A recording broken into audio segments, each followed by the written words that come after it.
Subscribe कीजिए कुंडलिनी जागरण को और प्रेस कीजिए बेल आइकन को, जिससे कि आपको मिल सके हमारी लेटेस्ट वीडियो सबसे पहले। आत्मा को पाते ही परमात्मा की जो शक्ति हम लोगों से अगोचर, अलग, निरंजन है, वो हमारे अंदर से बहना शुरू हो जाएगी। हम उसके पास हो जाएंगे, उसके प्रेम और उसके आनंद में हम बहेंगे। उसको पाओ, उसको पाए बगैर कुछ भी सुलझने नहीं वाला। आज सारा ही भाषण कर सभी चक्रों पर दूर तो बहुत मुश्किल हो जाएगी, लेकिन आज मैंने स्वादिष्ठान और मूलाधार के बारे में थोड़ा सा बताया हुआ और थोड़े गुरु तत्व पे बात करी है। अपने अंदर का गुरु तत्व को जागृत कर लेना, यह हमारा परम कर्तव्य है। उस गुरु तत्व को जागृत करके और आप अपने ही को सही रास्ते पर ले। आज संसार ऐसे कगार पर खड़ा है कि विध्वंस बाहर से तो है, लेकिन अंदर से भी बहुत हर तरह की बीमारियां आज अपने सामने आके खड़ी। इन बीमारियों का कोई भी इलाज नहीं। ये जो विध्वंस हमारे अंदर से हो रहा है, जो हम अंदर ही से टूटे जा रहे हैं, उधर हमारा कोई भी ध्यान नहीं। हमारे बाल बच्चे, हमारे जो कुछ अपने हैं, वो सब खत्म हो रहे हैं। उनको सबके जोड़ने का एक ही तरीका है कि जो सर्वव्यापी परमात्मा की ब्रह्म शक्ति है, उसको प्राप्त परमात्मा के साम्राज्य में उतरे और उसको बने। और ये सिर्फ आत्म साक्षात्कार से ही घटित हो सकता है, जो के आप बेच नहीं सकते, खरीद नहीं सकते। ये तो बात बिल्कुल गलत है कि बहुत से लोग कहते हैं कि बगैर पैसे के कैसे काम चलता। आप विश्वास ले रहे हैं, उसका कितना पैसा जो दे रहे हैं वो फतू में ले।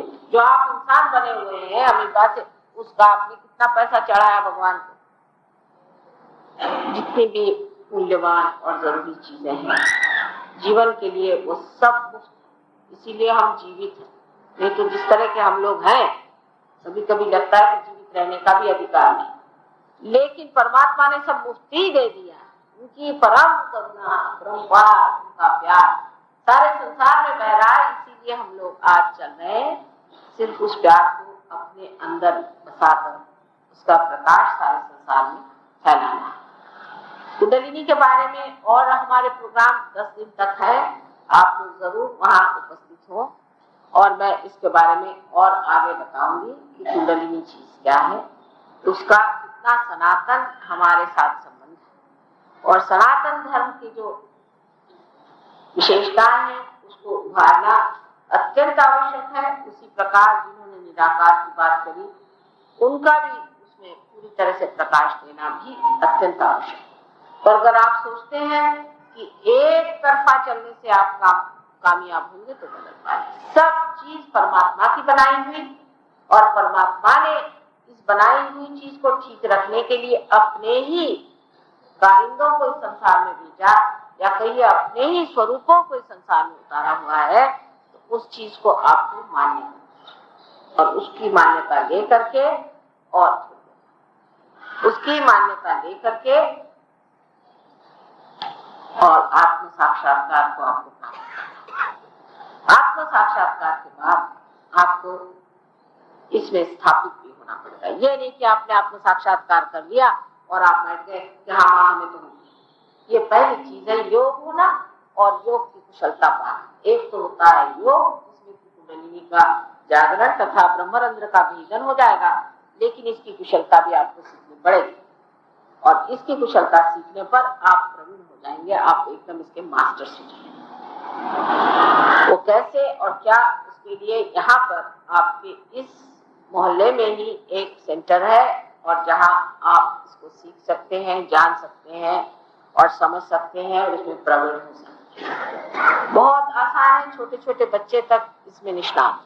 और आज अनेक घरों में मैं देखती हूँ कि बहुत पहुंचे हुए पुरुष पैदा हुए, लेकिन आप जानते नहीं कि पहुंचे पुरुष हैं। उनको समझने के लिए भी जरूरी है कि आप अपने आत्मा को जान लें, जिसकी वजह से आप उनको भी समझें। सबके लिए अत्यावश्यक है कि वो परमात्मा को जानने से पहले अपने आत्मा को जाने, और आत्मा को जानते ही परमात्मा को आप समझ पाएंगे, उससे पहले आप नहीं समझ सकते। आत्मा की आंख पहले आनी चाहिए आपके चित्त, उसका प्रकाश आपको जब आलोकित करेगा तब उस प्रकाश में ही आप परमात्मा को समझ सकते हैं। इसलिए पहले आप आत्मा का दर्शन करें, आत्मा को पाएं और यही एक इच्छा शुरुआत में रखें। उसी के साथ साथ परमात्मा क्या चीज है उसे भी आप समझ जाए। परमात्मा आप सबको अनंत आशीर्वाद। अब कोई प्रश्न हो तो पूछ लीजिए थोड़े बहुत। मन के कुविचार और दुश्चिंताओं से कैसे छुटकारा पाया जा सकता है? अरे भाई यही तो बता रहे हैं। आप तो मेरी बात ही नहीं सुन रहे थे जब ये सवाल पूछा कि मन के कुविचार और दुश्चिंताओं से कैसे छुटकारा पाया जाए। मैं कह रही हूँ आत्मा को पाओ ना। हाँ, ये पूछा था कि आत्मा को कैसे पाए, तो कोई बात नहीं। और कोई सवाल? छोटा प्रश्न है ये? प्रश्न है कि लेटर है? लेटर है। प्रश्न तो पूछ लो ना। तीनों बार क्या हुआ? किसने किया कुंडलिनी जागरूक? किसने जागरूक किया? वाह वाह, ठीक है।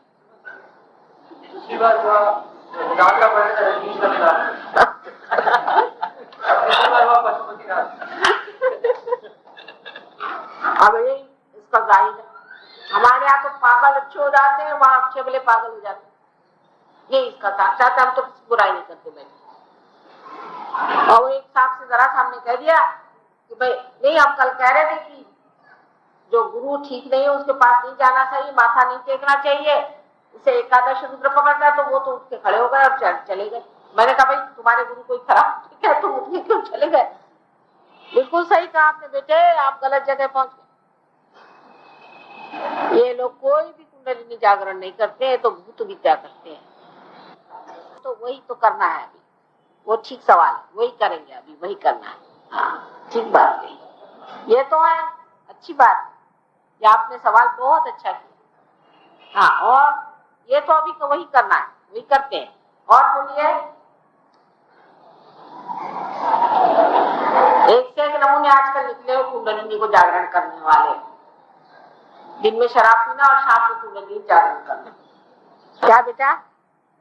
कहते हैं कि जब हम इस संसार में आते हैं, हाँ, जो पुराने संस्कार लेके आते हैं, हाँ, वो कुंडली में होते हैं वो संसार में। हाँ, ठीक है। तो अपने अब के कर्म से क्या ये पुराने संस्कार को जला दिया जा सकता है योगा से? नहीं, योगासन नहीं है बेटे, बैठ जाइए, आपसे बता रहे। यहाँ एक आज्ञा चक्र है, इस पर मैंने कल बातचीत की थी, आप लोग थे नहीं। ये आज्ञा चक्र में जब कुंडलिनी इसमें से छिपती है तो यहाँ के जो देवता जो जागरूक होते हैं वो हमारे सारे संस्कार आदि जो है वो कुछ नहीं, ये दोनों चीजें हैं जिसमें कि मन और अहंकार है। एक मन है और एक अहंकार है। ये दोनों को खींच लेने से आपका जो सहस्त्रार खुल जाता है और कुंडलिनी बाहर आती। कौन करता है? अपना अहंकार ही सब काम करता है। जब आप अहंकारी नहीं रह गए, आप आत्मा रह गए, तो फिर आपके कौन से संस्कार रहेंगे? वो तो निर्दोष। वो तो लेके आए पर छूट भी तो जाना चाहिए। अरे जब आपकी ट्रेन पर भी सामान छूट जाता है तो फिर इतनी बड़ी घटना में नहीं छूटेगा? सब छूट जाता है, उसका तो कुछ भी नहीं बच जाता, वो तो अपने आप घटित होता है। यही तो विशेषता है कुंडलिनी की। पूर्व जन्म वास्तव में है, हम उसकी सजा पूर्व जन्म के कर्मों के अनुसार भुगतते हैं। हाँ, इन्होंने पूछा कि पूर्व जन्म में वास्तव में है और क्या पूर्व जन्म के अनुसार हम अपनी सजा भुगतते हैं? कुछ सही भी बात, ठीक है, पर उसको भूल जाइए। अब क्या करने का पूर्व लेके बैठे आप? अब तो अभी वर्तमान की बात करिए। अभी आपके सामने हम बैठे, कौन आपका पूर्व जन्म और कौन उसकी सजा? सबका कुछ इलाज तो करना चाहिए। अभी छोड़िए, पूर्व जन्म का बहुत हम लोगों को खोपड़ी भरा हुआ है, हिंदुस्तानी के खास कर। क्या करने का पूर्व जन्म? आप पृथ्वी से तो करने का क्या है? इधर एक दूसरे से आप पूछ रहे हैं पूर्व जन्म का क्या और उसके योगी और फलाना दिखाना, ये सब बातें बेकार। हम तो वर्तमान की बात करना चाहते हैं, ना पूर्व के न भविष्य। अभी वर्तमान में क्या होगा? एक ब्राह्मण को द्विज कहते हैं, उसका जन्म दूसरा होता है, और एक पक्षी को भी द्विज कहते हैं। क्योंकि जो अंडर स्थिति में होता है वो बदल के वो पक्षी हो गया। तो जो अंडर स्थिति पे समझ लीजिए उसके ऊपर कुछ दाग दुग लगे रहते हैं, वो क्या उसके पक्षी होने पर उसके ऊपर दिखाई देते हैं? जब आपका पूरा ही ट्रांसफॉर्मेशन होने वाला है, जब आप पूरे ही बदलने वाले हैं, तब फिर पूर्व और भविष्य क्या रहेगा?